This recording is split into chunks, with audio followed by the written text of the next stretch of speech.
الحمد لله نحمده ونستعينه ونستغفره ونؤمن به ونتوكل عليه ونعوذ بالله من شرور أنفسنا ومن سيئات أعمالنا من يهده الله فلا مضل له ومن يضلل فلا هادي له وأشهد أن لا إله إلا الله وأشهد أن محمدا عبده ورسوله أما بعد فإن خير الحديث كتاب الله وخير الهدي هدي محمد صلى الله عليه وسلم وشر الأمور محدثاتها وكل محدثة بدعة وكل بدعة ضلالة وكل ضلالة في النار. أعوذ بالله من الشيطان الرجيم. بسم الله الرحمن الرحيم. قاف والقرآن المجيد بل عجبوا أن جاءهم منذر منهم فقال الكافرون هذا شيء عجيب أإذا متنا وكنا ترابا ذلك رجع بعيد. وقال تبارك وتعالى في موضع آخر استغفروا ربكم إنه كان غفارا. سبحانك لا علم لنا إلا ما علمتنا إنك أنت العليم الحكيم. حسبي الله لا إله إلا هو عليه توكلت ورب العرش العظيم. رب اشرح لي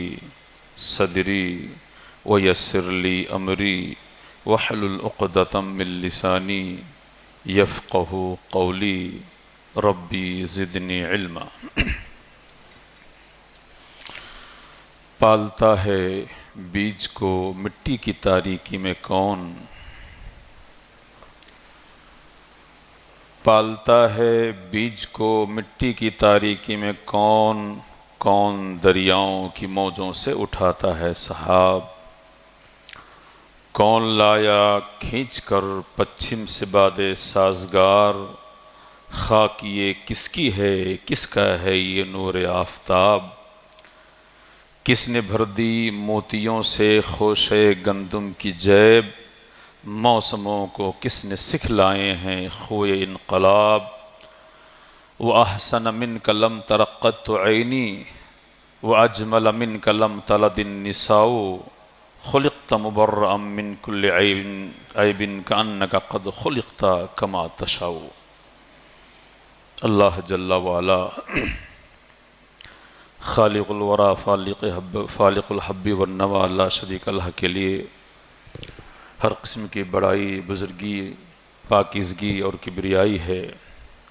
جو ہمارا اور آپ کا اس کل کائنات کا اکیلا تنہا مربی اور پالنہار ہے. بعدہ اللہ کے حبیب، حبیب کبریا، نبی آخر الزمان، امام رسولاں، شہ جن و انسان، نبی اکرم رسول معظم سرورد عالم صلی اللہ علیہ وسلم پر بے شمار درود و سلام صلی اللہ علیہ وسلم. حاضرین گرامی قدر، سورہ نوح کی ایک مختصر سی آیت خطبہ مسنونہ کے بعد آج میں نے آپ کے سامنے تلاوت کی ہے. اگر اللہ کی مدد اور اس کی توفیق شامل حال رہی تو اس آیت کریمہ میں ہم جو اللہ کے بندے ہیں، ہمارے نام اللہ کا جو پیغام ہے، اللہ کا جو میسج ہے، ہمارے لیے اللہ کی جو حکمت بھری بات ہے، انشاءاللہ اسی بات کو احادیث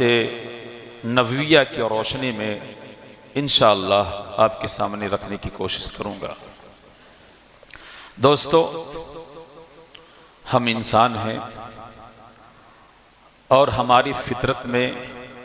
خطا ہے، نسیان ہے، غلطی ہے۔ اللہ کے رسول نے فرمایا کہ جتنے انسان ہیں، تمام کے تمام انسان، کل ابن آدم خطاؤن، آدم کی جتنی اولادیں ہیں، جتنے آدم زاد ہیں، جتنے انسان ہیں، سب کی فطرت میں، سب کی جبلت میں خطا شامل ہے۔ اس دنیا میں ایک بھی آدمی ہم میں آپ میں ایسا نہیں ملے گا جسے اس بات کا ادعا ہو،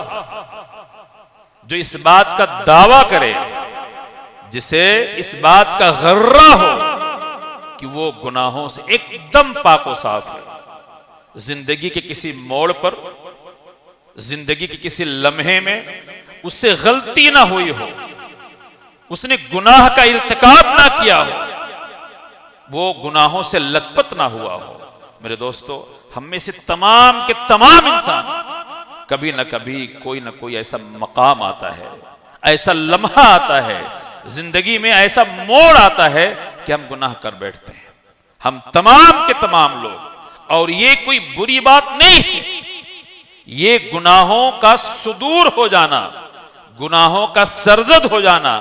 ایک انسان گناہ کر بیٹھے، خطا کر بیٹھے، یہ کوئی اچنبے کی بات نہیں ہے۔ کیوں؟ ایک حدیث میں ہے کہ اگر تم سب کے سب ایسے ہو جاؤ، ایسے ہو جاؤ کہ تم سے گناہوں کا صدور نہ ہو، تم سے گناہ نہ ہو، تو اللہ ایسی قوم کو لائے، تم کو نیست و نابود کر دے، ایسی قوم کو لائے جو گناہ بھی کرے لیکن اپنے گناہوں پر تائب ہو، اسے اپنے گناہوں کا احساس ہو، وہ دوڑتی ہوئی اللہ کی بارگاہ میں جائے، اللہ کے سامنے جائے، اپنے خطاؤں پر اور اپنی لغزشوں پر ندامت کا اظہار کرے، اللہ کے سامنے اپنے ہاتھوں کو اٹھائے، اللہ سے معافی چاہے اور اللہ اس کی معافی قبول کر کے اسے بخش دے۔ تو میرے دوستو، ایک بھی انسان آج اس روئے زمین پر آپ نہیں پائیں گے جس سے خطا نہ ہو، جس سے نسیان نہ ہو، جس سے غلطی نہ ہو۔ اور یہ خطا، یہ نسیان، یہ لغزش، یہ انسانی زندگی کا حصہ ہے، آدم کی اولاد کا حصہ ہے۔ ایک بھی آدمی آپ کو ڈھونڈنے سے نہیں ملے گا جسے اس بات کا دعویٰ ہو۔ اگر وہ دعویٰ کرے گا تو میرے دوستو، اس کے اندر کبر ہوگا، غرور ہوگا، گھمنڈ ہوگا، اور یہ اس سے بڑا گناہ ہے۔ تو میرے دوستو، ہماری اور آپ کی زندگی میں ہم صبح شام، دن کے حصوں میں، رات کے حصوں میں، مختلف مراحل میں ہم سے گناہ ہو جاتے ہیں، لیکن وہ رب جس نے ہمیں پیدا کیا ہے، جس کے ہم بندے ہیں، جو ہمارا پالنہار ہے، وہ رب ہم سے اتنی محبت کرتا، اتنی محبت کرتا، اتنی محبت کرتا ہے کہ ایک حدیث میں ہے کہ اللہ تعالیٰ اپنے اس بندے سے، اندازہ لگائیے، اس اللہ کی بات میں کرنے جا رہا ہوں جس اللہ کے بارے میں آپ کے نبی نے حدیث قدسی میں بیان فرمایا کہ اللہ کا معاملہ تو ایسا ہے کہ اللہ کہتا ہے کہ اس دنیا میں جتنے لوگ ہیں، وہ تمام کے تمام لوگ، جتنے لوگ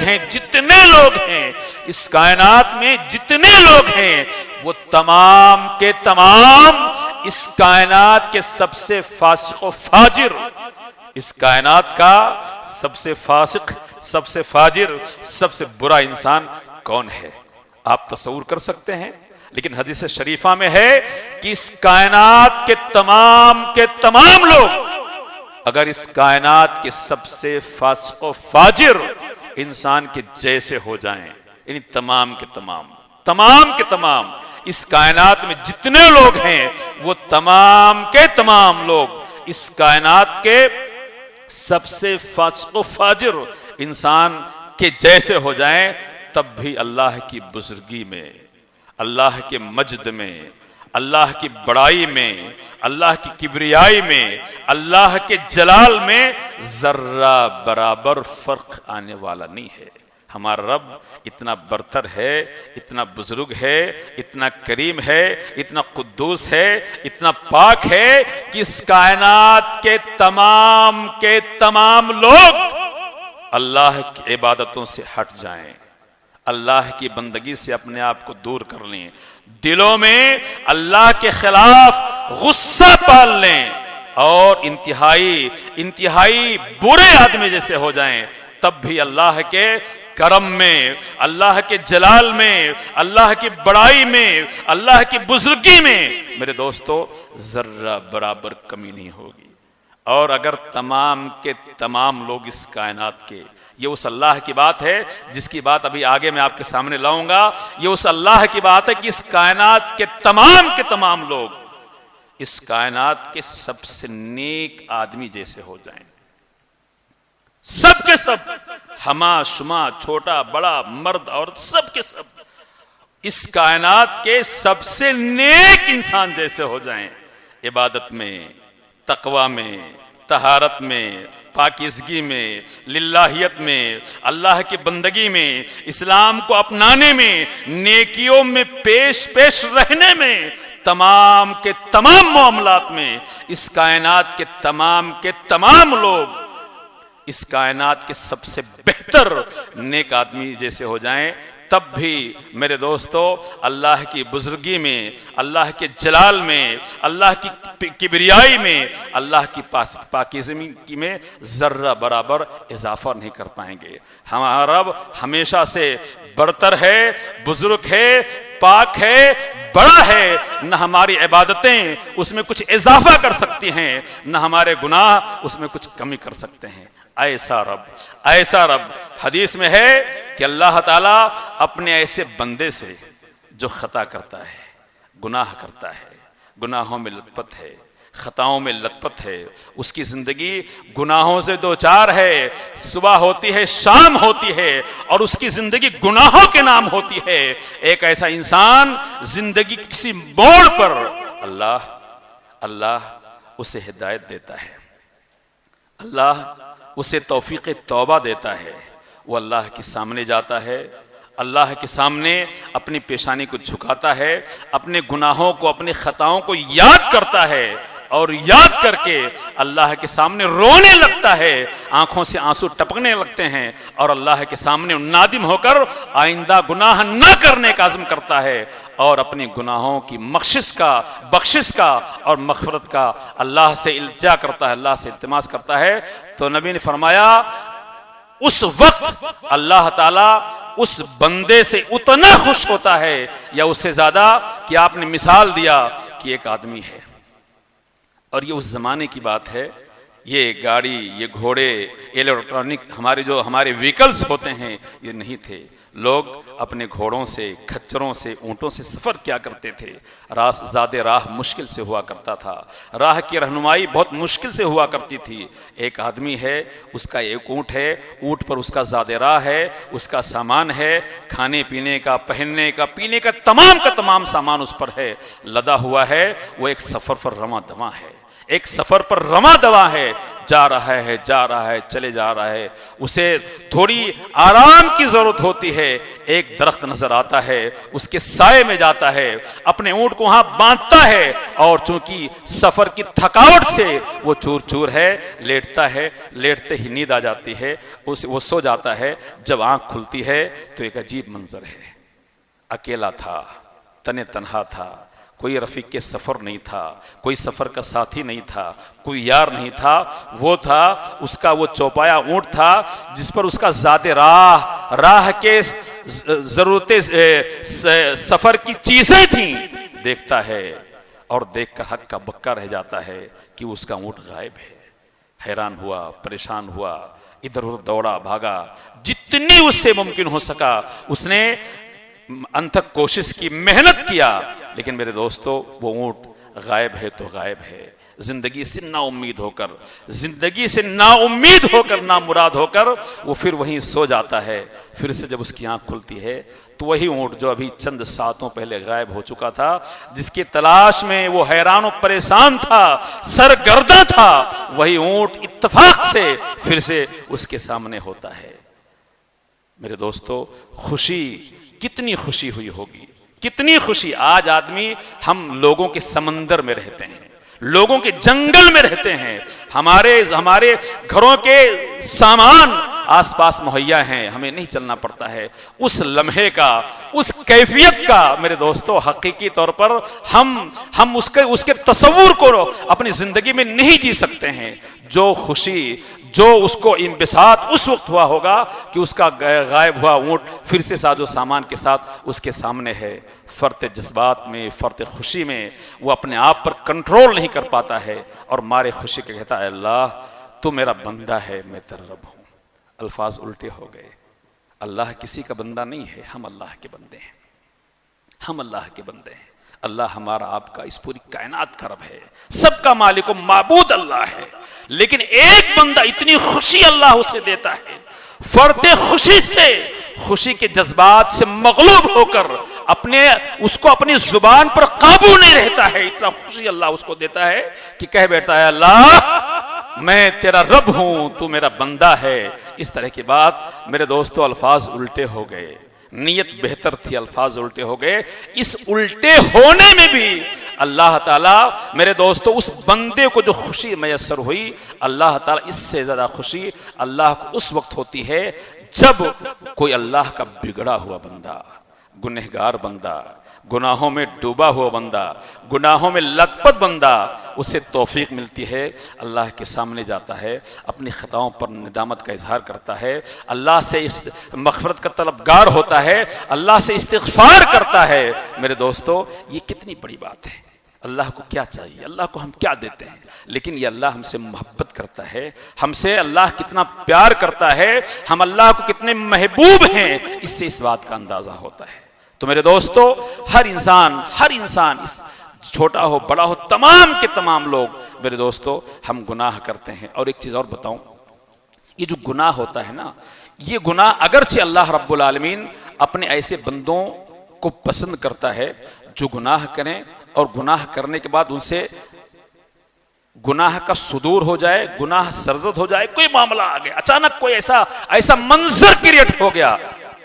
انسان جذبات پر قابو نہیں رکھ سکا اور گناہ کر بیٹھا، لیکن اس کے بعد انہیں احساس ہوا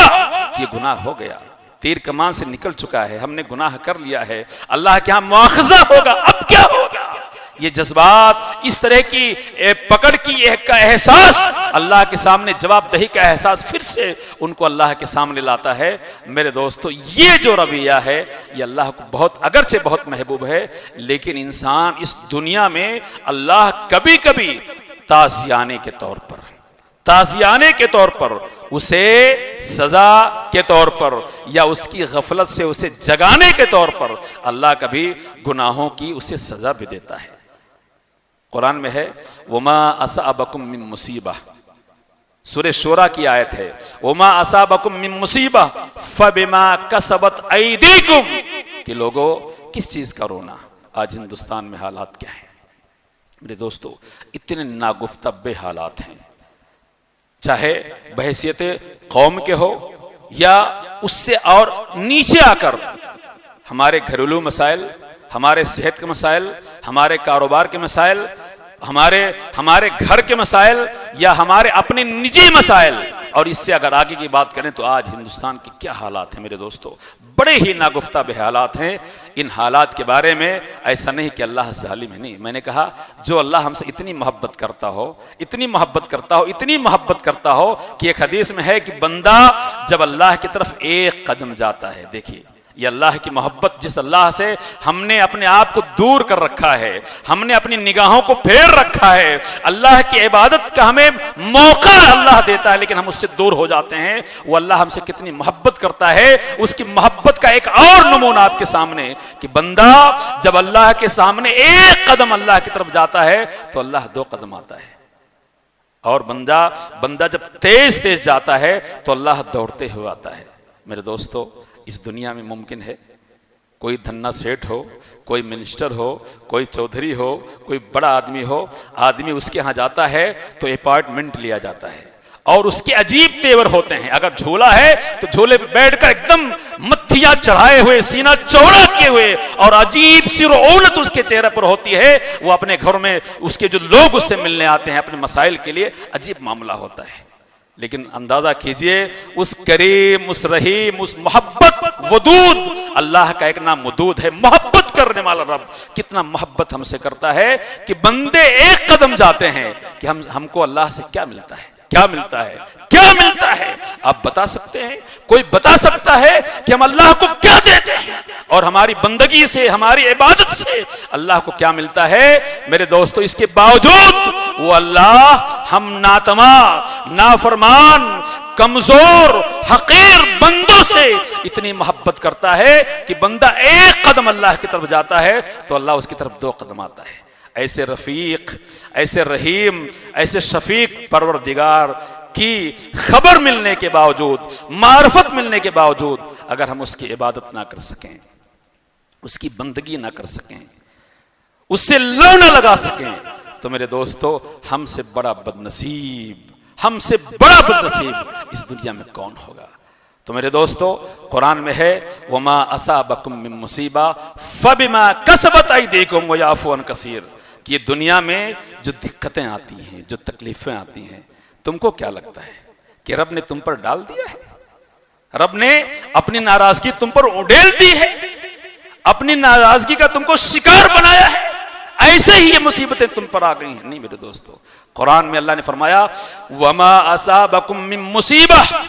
کہ لوگوں سنو، بار بار سنو، بار بار سنو، اور بار بار سے آگے بڑھ کے بار بار سنو، وما اصابکم من مصیبہ، کہ تم کو اس دنیا میں جو بھی تکلیفیں، جتنی بھی تکلیفیں اور جس طرح کی تکلیفیں، تکلیفوں کی جتنی قسمیں ہیں، جتنی ورائٹیز ہیں، ان تمام قسموں کے ساتھ اس دنیا میں اگر تمہیں تکلیفیں پہنچتی ہیں، تمہارے سامنے تکلیفیں سر اٹھاتی ہیں اور تم کو گھیر لیتی ہیں، چاہے مینٹلی ہو، فزیکلی ہو، کاروباری ہو، معاشرتی ہو یا قومی اور جماعتی ہو، جتنی بھی تکلیفیں تم کو پہنچتی ہیں وہ تمہارے ہاتھوں کی کمائی ہوتی ہیں،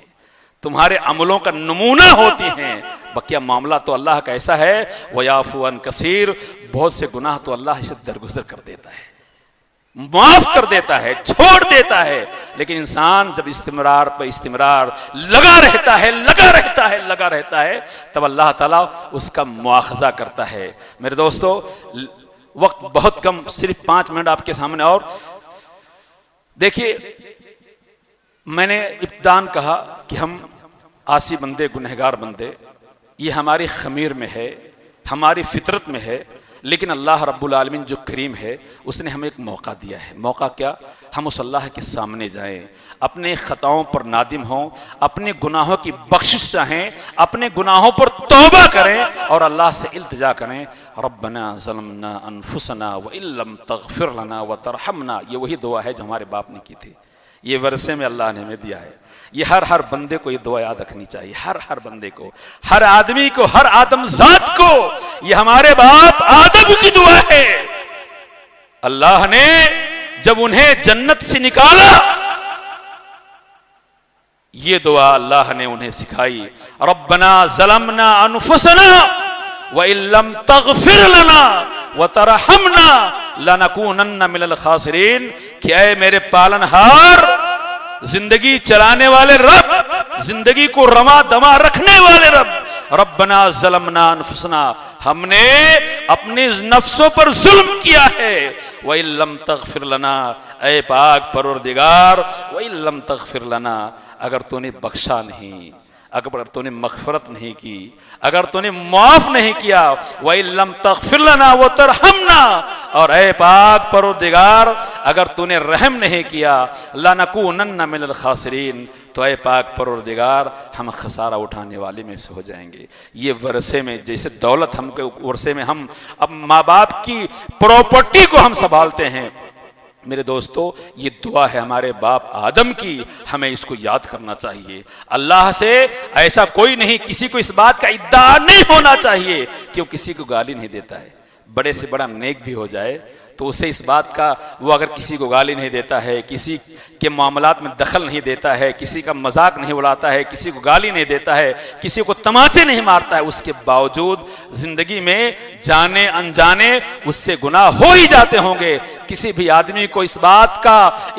کا غرہ نہیں ہونا چاہیے کہ ہم سے تو گناہ نہیں ہوتے ہیں، ہو جاتے ہیں، گناہوں کو صدور ہوتا ہے، گناہ ہو جاتے ہیں، اسے اللہ سے اپنے گناہوں کی مغفرت کرنی چاہیے، مغفرت طلب کرنی چاہیے۔ اور اسی لیے آپ دیکھیں گے نماز جو تمام عبادتوں میں سب سے اہم عبادت ہے، سب سے اہم عبادت ہے، جب نماز کا ہم ختم السلام علیکم ورحمۃ اللہ کہتے ہیں، اللہ استغفر اللہ باقاعدہ 3 مرتبہ ہم یہ دعا اللہ سے کرتے ہیں کہ اللہ بخش دے بخش دے بخش دے۔ ایک حدیث ہے، بڑی جامع حدیث ہے، استغفار کا رول کیا ہے، اس کا مہتو کیا ہے، اس کا مقام کیا ہے، اس کی پوزیشن کیا ہماری زندگی میں۔ ایک حدیث اور خطبہ ختم۔ حدیث کیا ہے؟ حضرت عبداللہ ابن عباس رضی اللہ تعالیٰ عنہ کی روایت ہے، علامہ ابن باز نے اس کو حسن کہا ہے، کچھ علماء نے اس کی سند میں کلام کیا ہے، لیکن معنوی طور پر یہ حدیث قرآن کی آیتوں سے ایک دم فٹ بیٹھتی ہے۔ کیا حدیث ہے؟ حدیث ہے من لزم الاستغفار۔ استغفار میں ہوتا ہے کہ آدمی اپنے گناہوں پر معافی طلب کرے، بخشش طلب کرے، اللہ سے چھوٹ طلب کرے۔ من لزم الاستغفار، جو استغفار کو لازم پکڑ لے جب بھی موقع ملے۔ اور استغفر اللہ سب سے چھوٹا جملہ ہے، اس کا معنی ہوتا ہے اللہ میں تجھ سے تیری مغفرت طلب کرتا ہوں، استغفر اللہ استغفر اللہ استغفر اللہ۔ یہ بہت چھوٹا جملہ ہے، اور میرے خیال میں یہ چھوٹے بڑے بڑے بوڑھے جوان سب کو یہ جملہ یاد ہے۔ حدیث میں حضرت عبداللہ ابن عباس کی روایت ہے من لزم الاستغفار، جو آدمی استغفار کو لازم پکڑ لے، جہاں بھی موقع ملے، چلتے پھرتے بیٹھتے جہاں بھی موقع ملے استغفار طلب کرتا رہے۔ استغفر اللہ سب سے چھوٹا، حالانکہ اور سی دعائیں ہیں لیکن سب سے چھوٹا جملہ استغفر اللہ استغفر اللہ استغفر اللہ، اس کا ورد کرتا رہے۔ من لزم الاستغفار، جو آدمی استغفار کو لازم بنا لے، زندگی کا اٹوٹ حصہ بنا لے، چولی دامن کا کہنا جو رشتہ، ایسے زبان سے اس کا رشتہ ہو جائے، جہاں موقع ملا جب موقع ملا، دکان پہ بیٹھا ہے، مکان پہ بیٹھا ہے، گاڑی ڈرائیونگ کر رہا ہے، کہیں بھی ہے، اس کی زبان پر استغفر اللہ استغفر اللہ استغفر اللہ، اس طرح کے کلمے میرے دوستو جاری و ساری ہیں۔ حدیث میں ہے اللہ تعالیٰ اسے ہر مصیبت سے نکلنے کا راستہ دے دے گا۔ من لزم استغفار اللہ جعل اللہ لہو، اللہ تعالیٰ اس کے لیے راستہ نکال دے گا، ہر بیماری سے، ہر پریشانی سے، ہر تکلیف سے، ہر دقت سے۔ وَرَزَقَهُ مِنْ حَيْثُ لَا يَحْتَسِبُ، اور اسے ایسی جگہوں سے روزی دے گا کہ اس کی گمان میں نہیں آئے گا، یعنی اچانک آپ کلپنا نہیں کر سکتے تھے، آپ تصور نہیں کر سکتے تھے، آپ سوچ نہیں سکتے تھے کہ یہاں سے اللہ آپ کو نوازے گا، اللہ آپ کو عطا کرے گا، آپ سوچ نہیں سکتے تھے۔ ایسی جگہوں سے اللہ تعالیٰ آپ کے روزیوں کا بندوبست کر دے گا، آپ کے گھر میں فراوانی ہو جائے گی، آپ مالا مال ہو جائیں گے۔ ایک حدیث، ایک علامہ طبری اپنی کتاب میں حسن بصری کا ایک واقعہ نقل کرتے ہیں، چار سطروں کا ایک واقعہ ہے، ایک واقعہ نقل کرتے ہیں۔ واقعہ یہ ہے، علامہ طبری نے اس کو نقل کیا اپنی کتاب میں، کہ ایک آدمی،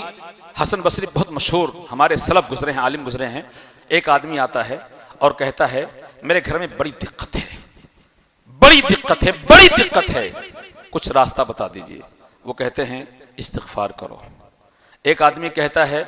جناب میرے بیٹے نہیں پیدا ہو رہے ہیں، میرے یہاں بچے نہیں پیدا ہو رہے ہیں۔ وہ کہتے ہیں استغفار کرو، اللہ سے اپنی بخشش کے طلبگاری ہو جاؤ، اللہ سے بخشش طلب کرو۔ ایک آدمی کہتا ہے جناب میرے کھیت میں پیداوار نہیں ہو رہی ہے، اس سے کہتے ہیں اللہ سے بخشش طلب کرو۔ ایک آدمی آتا ہے کہتا ہے بارش نہیں ہو رہی ہے، اس سے بھی کہتے ہیں کہ اب استغفار طلب کرو۔ یہ چاروں لوگ 4 سوال لے کر، اور چاروں سوالوں کا ایک جواب دے کر وہ چاروں لوگ جواب لے کر چلے جاتے ہیں۔ ایک سننے والا جو اس مجلس میں بیٹھا ہے ان سے سوال کر بیٹھتا ہے کہ آخر معاملہ کیا ہے؟ 4 لوگ، 4 سوال اور ایک جواب، یعنی کسی کو قحط سالی کا معاملہ ہے تو اس پر بھی استغفار، کسی کے بیٹے نہیں ہو تو اس کے لیے بھی استغفار، اور کسی کے کھیت کھلیان میں پیداوار کم ہے تو اس کے لیے بھی استغفار، اور کسی کا اپنا معاملہ یہ ہے کہ غربت ہے، اس طرح کی باتیں ہیں، اس کے لیے بھی استغفار۔ تو انہوں نے کہا کیا تم نے قرآن کی وہ آیت نہیں پڑھی کہ جس میں حضرت نوح اپنی قوم سے کہتے ہیں استغفروا ربکم انہ کان غفارا، کہ لوگوں اپنے اس پالن ہار سے، پروردگار سے بخشش طلب کرو جو غفار ہے، جو بخشنے والا ہے، معاف کرنے والا ہے، جس کے مغفرت کی دریا کی کوئی حد نہیں ہے، اس سے تم مغفرت طلب کرو، وہ تمہارے لیے نہریں جاری کر دے گا، تمہارے لیے باغات اگا دے گا، تمہارے بچوں میں اور تمہارے کاروبار میں تمہارا اضافہ کرے گا، اس طرح کی باتیں۔ تو میرے دوستو، اللہ رب العالمین نے سب سے بڑا کرم اللہ کا یہ ہے کہ ہمیں اسلام کا جاننے والا بنایا ہے، ہمیں اپنی ذات کی معرفت دی ہے۔ اللہ سے زیادہ محبت کرنے والا بندے سے کوئی نہیں ہو سکتا ہے، ماں سے بھی زیادہ محبت بندوں سے اللہ کرتا ہے۔ وہ اللہ، اس اللہ نے ہمیں تعلیم دی ہے، ہمیں یہ موقع دیا ہے کہ اگر ہم گنہگار ہیں، جس طرح اس اللہ نے ہمارے باپ، ہمارے دادا آدم کی دعاؤں کو سنا، وہ اللہ ہماری دعاؤں کو بھی سنے گا۔ ہمارے زندگی کی جتنے مسائل ہیں، یہ جو مسائل منہ بائے ہمارے سامنے کھڑے ہیں، ملی مسائل، قومی مسائل، یہ اتنے اندوہناک ہیں، اتنے ڈراؤنے معاملے ہیں۔ میرے دوستو، ایسے عالم میں ایک بندہ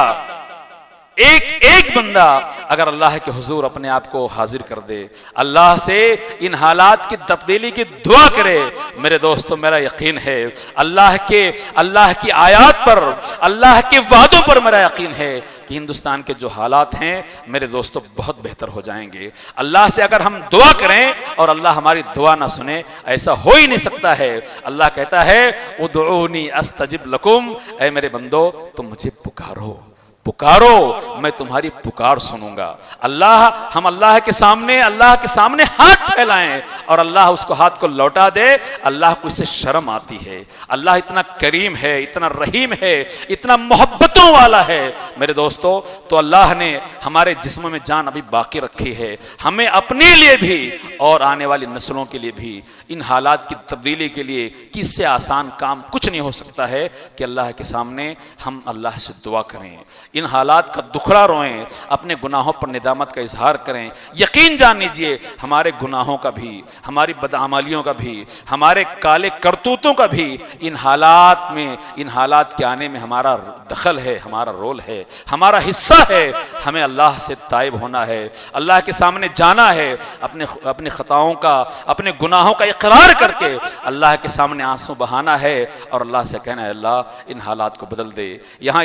ہندوستان میں جو مسلمان قوم پر آفت کے بادل چھا رہے ہیں، اس کو اسی طرح تو دور کر دے جس طرح تو نے قوم یونس پر آئے ہو۔ یہ بھی دیکھیے کتنا لطیف واقعہ ہے۔ ایک قوم ہے یونس کی قوم، سامنے بادل میں عذاب ہے، وہ عذاب ان کو ایک دم ان پر پڑنے والا ہے۔ حضرت موسیٰ، حضرت یونس سمجھاتے ہیں اپنی قوم کو، اس قوم کو سمجھ میں آ جاتی ہے، وہ قوم اللہ کے سامنے گر جاتی ہے، رونے لگتی ہے، گڑگڑانے لگتی ہے، توبہ کرتی ہے، اللہ سے معافی مانگتی ہے۔ ان کے سروں پر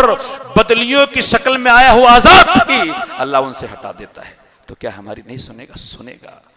گا، ضرور سنے گا۔ ضرورت ہے ابھی ہم نماز پڑھیں گے، نماز کے بعد ہمیں اس بات کا تہیہ کرنا ہے جب بھی موقع ملے۔ لیکن آج تو ہم نمازوں کے لیے آئے ہیں، اپنے لیے، اپنے قوم کے لیے، اپنے خاندان کے لیے، اپنے محلے کے لیے، اپنے شہر کے لیے، اپنی جماعت کے لیے، ہندوستان کے لیے اور پورے عالم اسلام کے لیے، سب کی سلامتی، سب کی بقا، سب کی عزت و آبرو کے تحفظ کے لیے میرے دوستو ہمیں بھی دعا کرنی ہے، آپ کو بھی دعا کرنی ہے۔ ہاتھ اٹھا کر بھی دعا کیجئے، دل کے جو آپ کے جذبات ہیں اس کے اندر خاموشی کے ساتھ بھی دعا کیجئے، لیکن دعا کیجئے وہ اللہ، یہ کائنات اس کی مٹھی میں ہے، اس کے ایک ارادے سے تمام کے تمام حالات بدل سکتے ہیں۔ یہ ہمارا بھی عقیدہ ہے، آپ کا بھی عقیدہ ہے اور یہی درست عقیدہ ہے۔ اللہ تعالیٰ ہمیں اور آپ کو، جملہ تمام سامعین کو، جتنے لوگ یہاں پہ موجود ہیں، ہماری دعاؤں کو قبول فرمائے، ہماری نمازوں کو قبول فرمائے، ہماری عبادتوں کو قبول فرمائے، اور جب تک ہم اس دنیا میں رہیں عزت و آبرو کے ساتھ رہیں، دنیا میں عزت دے، مرنے کے بعد جنت دے۔ آمین۔ وآخر دعوانا ان الحمد للہ رب العالمین۔